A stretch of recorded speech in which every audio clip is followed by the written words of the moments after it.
I'm not chasing gender equality, and I'll tell you why. What we are trying to accomplish is a mechanism where we can promote or take an organization which can promote women in the roles of ownership, leadership, supply chain, or market making. I'm not trying to tell you how to run your business.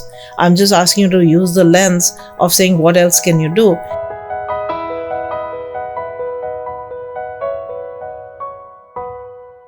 Hi everyone, and welcome to another episode of Chat Masala. We're thrilled to have Seema Chaturvedi with us. She is the founder and managing partner of AWE, Achieving Women Equity Funds, which specializes in initiatives to impact gender equity and climate action. The thesis is that investing in women-led businesses deliver both commercial and social goals. We're thrilled to have you. Thank you so much for joining us, Thank Seema. you so much for having me, Rahul. Lovely. We want to jump right in. I think a question that we discuss a lot is, how do we measure impact? You know, with any other VC fund, it's very clear, okay, we want 2x, 5x, 10x returns. With an impact fund, you're thinking about both commercial returns and social returns, especially for gender equity and climate action. How do you scratch below the surface and determine which organizations are really generating the kind of impact we need in this world? Now, thanks for asking that really pertinent question, because there is a lot of greenwashing and a lot of pinkwashing happening nowadays. And so I love those terms. And we have to be very mindful of making sure that the dollars and the rupees that we're investing in are going to the causes that we want to support. We are firm believers in the fact that financial returns and impact returns can go hand in hand. And it is a false choice to say that there has to be a dichotomy and you have to sacrifice one for the other. It's made more evident now, where all of us are experiencing the repercussions of climate action, or lack thereof, actually, of climate change. And gender equity is one such domino in the multiple things that we can do that can address not just climate change, but a lot of the 17 sustainable development goals that UN has created, and that become a goal for all of us as a society to achieve. We think it's that one domino, number 5, that can knock out a lot of other goals in terms of making them more achievable. So how do we look for impact, and what do we mean by gender equity and climate action? We are very fixated and almost nerdy about the need to measure, because we are firm believers that if you measure something, you can hold people accountable. Mm-hmm. And in our case, on the commercial side, we are looking for financial returns. I'm also a very firm believer in the one thing that General Patton said back in the day: you don't win a war by dying for your country. I'm a firm believer that the enterprise has to survive and grow and be sustainable on its own merit. And so looking for financial returns is something that most investors want to do, especially if they want to be equity investors. Got it. On the impact side, similarly, we employ quantifiable metrics. On the gender side, I actually have come up with a mechanism to score our portfolio companies on various aspects. I want to just clarify one thing. We are chasing gender equity while we think women-led organizations are a great way to accomplish that. We don't limit ourselves to only women-led businesses. Got it. What we are trying to accomplish is a mechanism where we can promote or take an organization which can promote women in the roles of ownership, leadership, supply chain, or market making. Because each of those functions then allows and gives women the agency they need to be able to get empowered. And that's quintessential to our existence. How do we measure for all of these nice words that I said? One is the score that we have developed, which is actually our proprietary mix. Yeah. And so don't want you to go into your secret sauce, but maybe how do you balance the impact score with the financial score? How do you make those decisions? I know you said that we don't see a dichotomy between the two, but I'm sure at some level there is a tug of war. How do you navigate those situations? The way we are doing that, given our focus also on climate action, is to look at some things that are already climate action positive leaning and give them the intentionality of gender equity. I'll use a case in point without naming companies. There was a company that came to us in a storage solution. It was founded by 3 gentlemen, brilliant guys. They had absolutely no women in their leadership, ownership, supply chain or market making. They had a use case. I'll call it use case A because it becomes very easy to identify. And their technology is very, very low cost, builds on democratic elements easily available in the country. We encourage them to look at use case B, which was very supportive of women participation. Specifically, it was mobility. And in that case, the use case of mobility was something that they were not looking at. By us giving them the lens of saying, if you can have mobility as a use case of your technology, you can engage a big swath of the population as your consumer. That achieved our goal of helping towards 30 million women, which is our stated goal, gain agency, but it also gave them a commercial edge because one of the co-investors was specifically looking for that technology in a use case of mobility. So we proved our point of saying you'll actually make more money by taking along. It's just so intuitive. If you have 100% of a market and you're leaving 50% of the market behind, you have a smaller pie. This just allows us to have a bigger pie. Oh, that's so interesting. So you also play this advisory role with companies. You got this product and you're not thinking critically about how this can make women's lives better. And that achieves social goals and economic goals simultaneously. So is this how you engage with your portfolio companies? Totally. And our thesis is a lot more nuanced than saying I'll put money in 20 women founded companies. Again, I want to say nothing wrong with that. We'll embrace that, but we dig deep. I'll use another case study. The product is in the space of water, but we encourage them to consider, and it's a company that uses a lot of men right now in fulfilling the water needs of whatever they're trying to accomplish. We encourage them to engage women. Turnaround went down, breakage went down, and profitability went up. They looked at us and said, we would have never considered this. And it was as simple as saying, change your HR policies and look at hiring more. What the good that came out of this was in 1 month's salary, the girl who was hired was able to basically pull the entire family out of poverty and the sense of independence. And as somebody interestingly said, that they were also increasing the marriageable age of young women in India, which was a stretch, but because it was based on anecdotal data of maybe 10 or 15 young women who were part of now the workforce of the company. But the family also, is the putting on the cynic hat. The family also said, well, the daughter's supporting us, so what's the rush to marry her off? And so instead of being a burden, she became a resource to the family. And because they were below poverty line before she started working, it was dramatic in how it impacted. The company benefited because they had a very robust labor supply pool that was actually very efficient, very diligent, very committed, and wanted to stick around. Now, this is really helpful because I think the assumption is that there's this tug of war. And I think it's beautiful how you create these win-win-win solutions that benefit women across society, benefit the employees and the team specifically, as well as the leadership. So I think these are the conversations you like to have. Absolutely. Okay.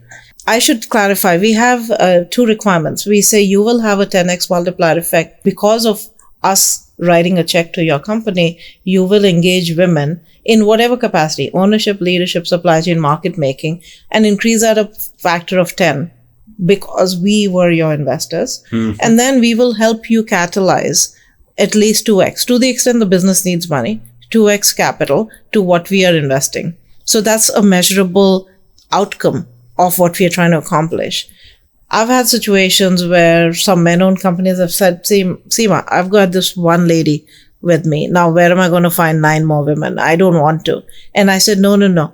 My goal is 30 million. 9 will do nothing.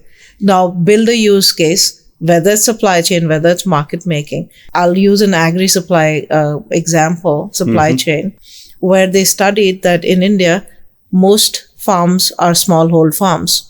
And the workers on those farms are 80% of them are women. So I said, here's your audience. So I'm not asking you to now hire 9 women. If you don't need to hire them, I think you should. But if you don't want to, it's not part of your plan. I'm not trying to tell you how to run your business. I'm just asking you to use the lens of saying, what else can you do? Interestingly, a lot of them, so when they looked at these smallhold farm workers who are women, They were able to increase their livelihoods by building in more efficient processes. They were able to cut down inventory because they made these women empowered to be their agents on the ground to tell them what inventory or stock they needed. So now they don't have big collection centers. They have these village level entrepreneurs who are now punching in data and saying, this is the extent of seeds or fertilizer, whatever we need. So it's improved their just-in-time inventory management, but it's also given a greater increase in the incomes of these women. Got it. So you said ownership, leadership, supply chain or and market making. So companies that have women at the owner or leadership level. Supply chain is, generating employment at various steps. It could be in-house through employees, or it could be suppliers who are supplying to them. Got it. And then market making is designing products and services specifically for women. For women. Wonderful. And there's such an opportunity because look at the macroeconomic trends. We as a society are going to be leaving a lot of money on the table. Talk about losing money-making opportunities. Consumption spending is being controlled increasingly by women. Wealth is getting in the hands of women. The younger women, they are beginning to make their own financial decisions. So whether it is even a money manager is recognizing that their target audience has to be more women. So Got it. And we were speaking before about the importance of having more women in funds, specifically in VCs and other financial institutions. Why is that particularly important? So the sad reality of today is that less than 2% of venture funding goes to women businesses. Venture, by its very nature of the beast, is that you invest in because you don't have the plethora of data because it's not private equity, so you don't have the historical data to support your assumptions. You're really putting money on a team and a person. People, as human nature, tend to put money in what they're comfortable with, what they know. And if you see the old boys school, they are generally hanging out together, get to know each other. So it is not a strange coincidence that less than 8% fund managers are women. The trickle-down corollary is less than 2% women businesses get funding. I'm not saying it's a one-to-one, but it has also been established by several studies now, Fidelity included, that there is a greater propensity for women-led fund managers to invest in women-centric businesses. And I say fund manager led by women. When I talk about pinkwashing, what happens a lot is that a lot of analysts are, oh, look, we are very gender equitable. We have all these women analysts. Great. But how many of them have any say in the matter? We're making decisions. So when rubber meets the road, the decision making is still in the hands of those same investment committee members who are usually mostly men. And so you could do a lot of groundwork, but the money doesn't, the capital allocation. There's an old Indian adage in Hindi which says, Jiski lati uski bhais. So I'm a firm believer in that also, because ultimately capital allocation controls where the future of the power is. And if you want to truly empower women, give them access to capital so that they can grow their enterprises. And they're not just hobby businesses, but they're formal businesses that can scale. Got it. I like this distinction between VCs and PE. In PE, there is a track record. There are numbers with VCs. There's an element of judgment, and a lot of deals come through networks. And I think that's why it's particularly important to bring more women into this space. Am I getting that? Absolutely. But also the evolution of the company's life cycle. By the time you are series even B or C or later, private equity definitely, you have pretty much institutionalized. Then it's not person specific. It's process and product and company specific. Got it. Okay. So anybody who's putting money is now putting money less on a person, more on a product or service or the market, etc. But in the early stage, the money is being put on a team and whether they'll be able to execute or not. And that's where the inflection point happens. And that's where the gap is. I call it a valley of death, because that's where a lot of companies are made or broken. And if you don't get that support, the other overlying detail, which should be appreciated, is formal sources of funding. Only about 8% women actually access any formal source of funding, which includes banks, NBFCs, etc.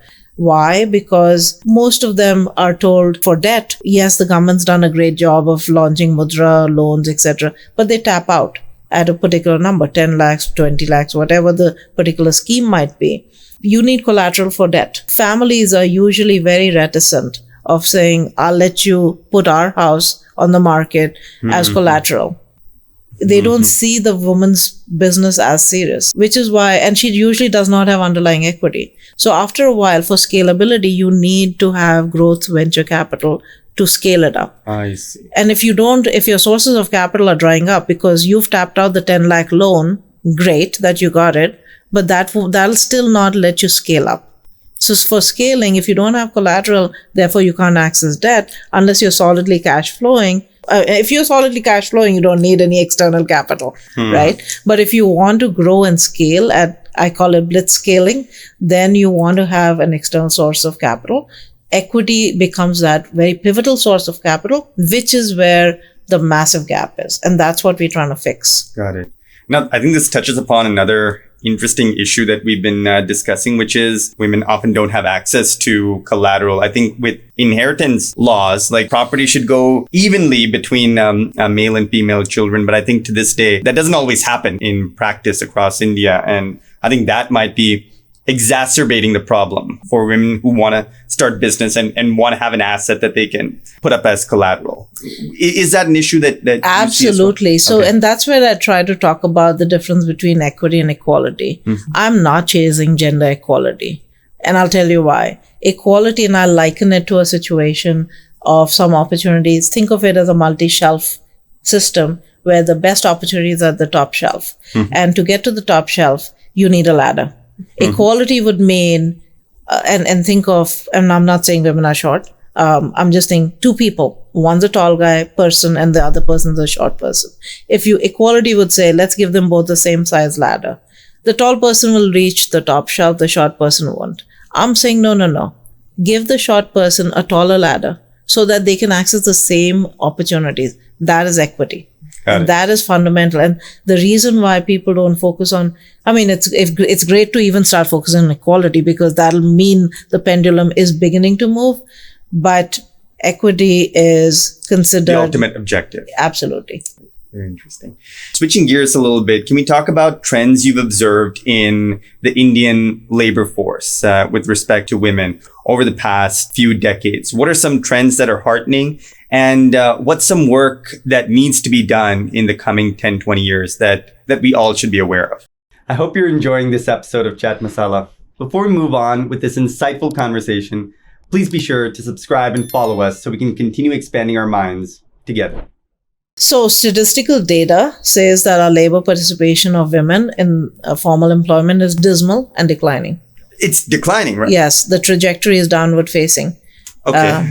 And it's very disconcerting. And urban India, by some estimates, is as low as 16%. The country national average is about 21-22%. There are various factors. And then about measurement, and is the measurement right, etc. So there's that whole debate happening. But the alarm bell should be going off. Because they are, yeah. 16, 17, if 20, even if it's at 22, if not 25, even that's very low. But I think people who are not tracking this, I'm sure the assumption would be there are more women entering the workforce as we start to urbanize. What's the reason for the decline? That's what's surprising to me. I can see it's surprising. Yeah. It is very shocking. But a lot of women have left the workforce. We actually did a study with Bain and Google as part of my foundation where COVID, and we call it the burden of COVID, was not gender neutral. And now, without, again, naming people, these were C-suite executives who were burdened with the task now of home care. And this was temporary, but home care as well as their work care, something had to give. And work gave up. And so while that might have been a temporary blip, in fact, in the world of venture, and that's not just in India, it's also globally, senior partners are quitting venture funds because they say, while we think we are on partner track, we're not going to make partner, or we won't have the equitable access to allocation of the profits as much, or the carry, or whatever that structure might be. So the numbers are the numbers. They tell a very alarming story. What I'm seeing happen, and this is because I was actually engaged very deeply in helping women consider entrepreneurship, where you had the flexibility of being at home. I'm noticing a significant uptick in the number of women engaging as entrepreneurs in the economy. Now, when you look at a population of 1.4 billion people, it's not moving the needle, but whether it's urban or in tier 2, tier 3 cities, the hustle is real. We just have to give them the lens of saying, if you look at a problem and you have a solution, it's actually a business opportunity that you can then grow a business around. So that I'm seeing happen afoot now. The government's doing a great job in promoting Startup India under the big banner of Startup India. The number of women businesses that they're registering has gone up. When I ideated the fund idea, the first thing that most investors in my fund said, Seema, you won't find enough women. And I would look at them and say, there's 600 million women in the country. I am looking to put money in just 20 companies, 20 women. I should be able to find 20 women. But having said that, now our definition is very broad, so it doesn't have to be women-owned, women-led. It could be influenced or centric. I think I'll find my portfolio. But the skeptics are definitely, and the naysayers always there, but they're very concerned about not enough women engaging for that reason. And the paradoxical thing is that the literacy rates of women have actually gone up. So if we think the timing is great for somebody like us to step in and say, let's ride the wave of great macroeconomic factors. Literacy is up, data consumption can be made to go up more dramatically. The PM just announced the focus on digital India and women-led development on how women will use technology. We have done this at the ground level. We have worked with Tata Foundation and also Google and taken our mentees who had benefited from our support. We've gone to villages where the woman doesn't know how to read and write, but because she learned how to use YouTube because of Google, we were able to train her to become an entrepreneur, and she increased her livelihood. Wow. So I'm not saying these are venture fundable companies, but they are a great way of improving the livelihoods of these women. I will tell you that the hustle is beyond real, and the ambition to have their children have a much better life is also real. The way they're clued into what is possible. For example, a woman in a rural setting asking me as part of my diligence when I was checking on whether the company was legit, her big question was, when are you investing in a digital wallet? And I was like, that is impressive. But the motivations were to support her children. And she said, I don't want my money being wasted by my husband who drinks and because if you can see money, he takes it away. But a digital wallet, I'll be able to save. So the trickle of the awareness of technology tools is real, and we can really exponentially grow that. Got it. Okay, so I understand. I think COVID really put a dent in this trend, but do you see an uptick now? I should clarify. COVID put a dent in women's abilities to be more prolific entrepreneurs or even employees. The number of employees that left in droves. Some estimates said women were ratio 4:1, 4 women for every man leaving. The silver lining of COVID was, and because I ran this program from 2016 to 2019, I would go blue in my face telling these women to adopt technology. The first 2 months, most women that I was in touch with still had a website, as an example. So the silver lining was it encouraged women to embrace technology and digital technology far more robustly. And also it gave them a sense, because everybody was working from home, it legitimized their operations of saying, you can do real business if you work from home. Got it. So change that culture. Absolutely. You have such an inspiring journey. Can you walk us through your experiences through LSR, BU, your professional career, and how you came to found and manage AWE? Sure. No, thank you for asking that. It does get to be a bit of a history lesson, but I'll try to keep it brief. I did begin my career in India. I was with JM Financial. And for those who are interested, without dating myself too much, it was the big bull run of Harshad Mehta and the markets were opening up. We had just come off the dramatic lows of India having maybe a month worth of foreign exchange for imports. So the markets were opening away rapidly. I got a full ride to Boston College, actually. And I said, let me go check what the other part of the world does. And so when you're getting a full scholarship, you don't say no. And so I went there. Then I worked with Shearson Lehman. So I was helping go take companies public in India. Then I worked in wealth management for a bit in US. Then I switched gears and started doing merger and acquisitions. And that's when I was helping companies get exits. Then I became an entrepreneur, heavily influenced by an organization called TIE. The Indus Entrepreneurs. I was the founding president of their Michigan chapter. I was in Michigan then. And I was also, again, yet another milestone in history. the heady days of Bush v. Gore, where everybody was talking about manufacturing leaving for India or China. And so we did this big study. That study got noticed by then Chief of Staff John Podesta, who was Chief of Staff to Clinton. So later, fast forward, I was invited to his Economic Advisory Council of a think tank that he founded called Center for American Progress. It did help that the US Congresswoman recognized me for some of the efforts in us trying to save manufacturing. And I think fascination with the world of policy and my world of finance intersected beautifully when I founded this program that ran in India which was supported by the US State Department. And that opened my eyes for the first time in my career around 2018. If you'd asked me that question prior to 2018, gender was nowhere on my radar. I was, with my blinders on, I was very fixated. I was there because I had the merits, and why would anybody even question whether I was a man or a woman? But when I saw the hustle and I saw the lack of opportunity being afforded to these women, it rang true that somebody had to do something. And then I was reminded of, if not me, who? So here I am trying to launch this fund.